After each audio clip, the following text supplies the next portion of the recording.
রোজ রোজ রুটি খেতে ভালো না লাগলে এই রেসিপিটি আপনার জন্য। আমরা নিত্যদিনই রুটি খাই বা কিছু রুটিরগুলো ফ্রিজও থেকে যায়, সেই রুটিরগুলো দিয়ে তৈরি করতে পারবেন এই সুস্বাদু রেসিপিটি। তাহলে চলুন শুরু করি। নিয়ে এসেছি আপনাদেরকে সোজাসুজি অরল গাছের তলায়। এগুলো অরল গাছ, আমরা এগুলোকে অরল ডাল বলি। আপনারা কি বলেন অবশ্যই কমেন্ট বক্সে লিখে জানাবেন। এগুলো অনেকটাই পরিপক্ক হয়ে গেছে, সেই পরিপক্কগুলো বেছে বেছে কিছুটা আমি নিয়ে নিচ্ছি। এইগুলো এখন যে অবস্থা রয়েছে পুরোপুরি পরিপক্ক মটরশুঁটির মতো। এই অরল শুঁটিগুলোকে এবার আমি পেরে নেব সুন্দরভাবে। দেখুন সবগুলো হাত দিয়ে পেরে পেরে নিচ্ছি। এভাবে পেরে নিয়ে তারপর আমি বুঝতে পারছিলাম না কি করব, তবে পেরে নিয়েছি, একটা কিছু করব আশায়। এগুলোকে পেরে নিয়ে তারপর চলুন এগুলোকে আমি কিভাবে খোসা ছাড়িয়ে কাজ করি সেটাই দেখাবো। সবগুলো নিয়ে এসেছি, এবার এগুলো থেকে আমি ডালটা বের করে নেব। পুরো মটরশুঁটির মতো, কিন্তু মটরশুঁটির মতো অতটাও নরম নয়, অনেকটাই শক্ত। দেখুন এতগুলো পেরে নিয়ে এসেছি। এই জায়গাটাকে এইভাবে দেখুন খুলে দেব, তাহলেই এর থেকে অরল শুঁটিগুলো বেরিয়ে আসবে। এই যে এগুলো এভাবে আমি সবগুলো খুলে নেব।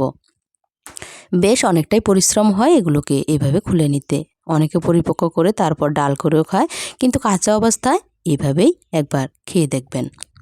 দেখুন এগুলোকে আমি 2-3 দিন ভিজিয়ে রেখে দিয়েছিলাম, যেহেতু শীত কিচ্ছু হয়নি। এগুলোকে রেখে দিয়েছিলাম যদি খোসা ছাড়িয়ে কোনো কাজে লাগাতে পারি, কিন্তু না, খোসা ছাড়ানোটা অনেকটাই পরিশ্রমের ছিল। সেই জন্য এগুলোকে দিয়ে আমি কি করেছি সেটাই আপনাদের সাথে আজকে শেয়ার করব। মিক্সার গ্রাইন্ডারে সবগুলো দিয়ে দিলাম, এবার সবগুলো পেস্ট করে নিয়ে চলে এসেছি। দেখুন মিহি পেস্ট করার চেষ্টা করবেন।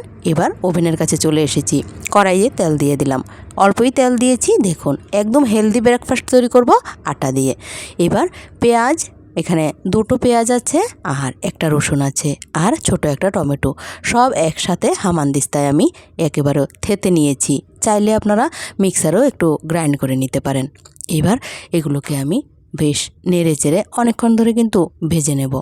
এরপর অনেকটাই যখন ভাজা হয়ে যাবে, ব্রাউন কালার এসে যাবে, তখন এর মধ্যে দিলাম আমি অরল শুঁটিগুলো। এখান থেকে আমি অর্ধেকটা বাটা ব্যবহার করেছি আর বাকিটা অন্য কাজে ব্যবহার করেছি। দেখুন আমি সবগুলো একে একে মিশিয়ে নেব মশলা দিয়ে। কিছু মশলা দিচ্ছি, দিলাম নুন, দিলাম পরিমাণ মতো হলুদ, এবার দিলাম ধনে জিরে মৌরি গুঁড়ো, হোমমেড মশলা সামান্য একটু দিলাম, সব কিছু মিলিয়ে 1 চামচ, আর দিলাম কাঁচা লঙ্কা বাটা। এবার সব কিছু বেশ কিছুক্ষণ আবারও নেড়ে চেড়ে মিশিয়ে নেব। এই ক্ষেত্রে দেখবেন কড়াইয়ের নিচে অনেকটাই কিন্তু লেগে যাচ্ছে, কিন্তু কিছুই হবে না, যখন সেটা হয়ে যাবে তখন এমনিতেই উঠে যাবে। এবার এর মধ্যে আদার গুঁড়ো দিয়ে দিলাম, চাইলে আদা বাটাটাও ব্যবহার করতে পারেন, কিন্তু আমি সবসময় আদার গুঁড়োটা কাজের সুবিধার জন্য করে রাখি, সেটাই দিয়ে দিই। ধনে পাতা কুচি দিয়ে দিলাম বেশ অনেকটা। এবার সব কিছু একসাথে নেড়ে চেড়ে হয়ে গেলেই নামিয়ে নেব। দেখুন কি সুন্দর কড়াই থেকে সবটাই আলাদা হয়ে গেছে, এটা তৈরি হয়ে গেছে।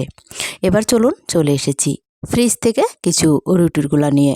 এখানে 5টা রুটির গুঁড়া রয়েছে, সেই রুটির গুঁড়াগুলো দিয়েই এখন আমি এই রেসিপিটা তৈরি করছি। রুটির গুঁড়াগুলো যেহেতু আগের দিনের ছিল, সেহেতু এগুলোকে আরও একটু ভালোভাবে ম্যাশ করে নেব, এতে করে রুটিটা খুব ভালোভাবে হবে। দেখুন সবগুলো রুটির গুঁড়া একে একে এভাবে আমি আরেকটু ম্যাশ করে নিচ্ছি। হয়ে গেছে সবগুলোই। এবার চলুন আপনাদের সাথে শেয়ার করি কিভাবে আমি পুরভরা এই রুটিটা তৈরি করেছিলাম।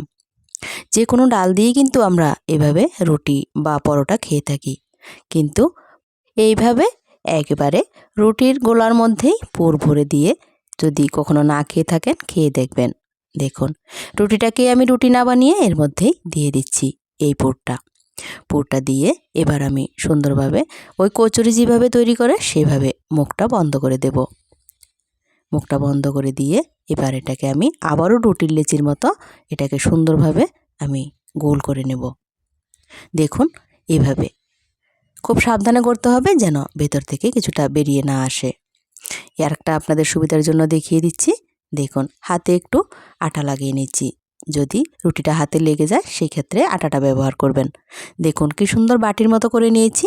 এবার ওই যে ভাপা পুলি করে ঠিক সেই রকম বাটির মতো করে নিয়ে মাঝখানে পুরটা দিয়ে দিলাম। এবার চারপাশ থেকে সুন্দরভাবে আমি মুড়ে দিলাম। এক্ষেত্রে রুটির তলানিটা যেন একটু পুরু থাকে সেদিকে খেয়াল রাখবেন। দেখুন এটাও হয়ে গেছে। এরকমভাবে আমি সবগুলি করে নিয়েছি। এবার বেলে নেব। বেলতে গিয়েও আপনাদেরকে সাবধানতা অবলম্বন করতে হবে, যেন রুটি থেকে বেশি বেরিয়ে না যায় ভিতরের পুরটা, বা বেশি চাপ দেওয়া যাবে না। একদম আলতো হাতে রুটিটা বেলে নিতে হবে। দেখুন ঠিক রুটির মতোই আমি কিন্তু আটা দিয়ে এটাকে বেলে নিচ্ছি। এটা অনেকটা হয়ে গেছে, আর বেলবো না। এগুলো একটু পুরোপুরি হয়, অনেকটা ভারী হবে। এরকমভাবে আমি সবগুলোই বানিয়ে নিয়েছি। আপনারা চাইলে ময়দা দিয়ে পরোটা বা খাস্তা কচুরি বা পুরি সেমভাবে তৈরি করতে পারেন এই পুরটা দিয়ে। চলুন, এগুলো হয়ে গেছে। এবার আমি আপনাদেরকে ওভেনের কাছে নিয়ে চলে যাই। তাওয়া বসিয়ে দিয়েছি। এক্ষেত্রে ছোট প্যান থাকলেও বসাতে পারেন। তাওয়া বসালে একসাথে দেখুন দুটো করে দিয়ে দিলাম।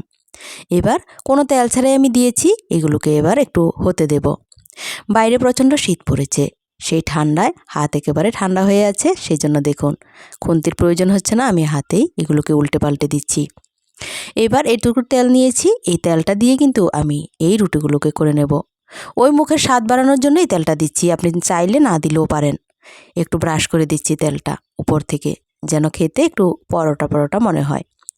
আপনি যদি স্বাস্থ্যের কথা চিন্তা করে না খেতে চান তেলটা, না খেতেই পারেন। তবে এতটুকু তেলে আশা করি কিছু একটা হবে না। এবার এগুলোকে আমি এভাবে তেল ব্রাশ করব আর উল্টে পাল্টে দেব। বেশ 5 থেকে 7 মিনিট লো ফ্লেমে এগুলোকে এভাবে হাত রেখে রেখে নেড়ে নেড়ে ভেজে নিতে হবে। দেখুন সম্পূর্ণ পরোটার মতো হয়ে গেছে। এগুলোকে এবার আমি নামিয়ে নেব। সুন্দরভাবে কিন্তু সবগুলো হয়ে গেছে। চলুন একে একে সবগুলো নামানো হয়ে গেছে, চলে এসেছি। কেমন লেগেছে আপনাদের এই অন্যরকম রেসিপিটি অবশ্যই কমেন্ট বক্সে লিখে জানাবেন। সম্পূর্ণ প্রস্তুতিহীনভাবে আমি এই রেসিপিটি তৈরি করলাম।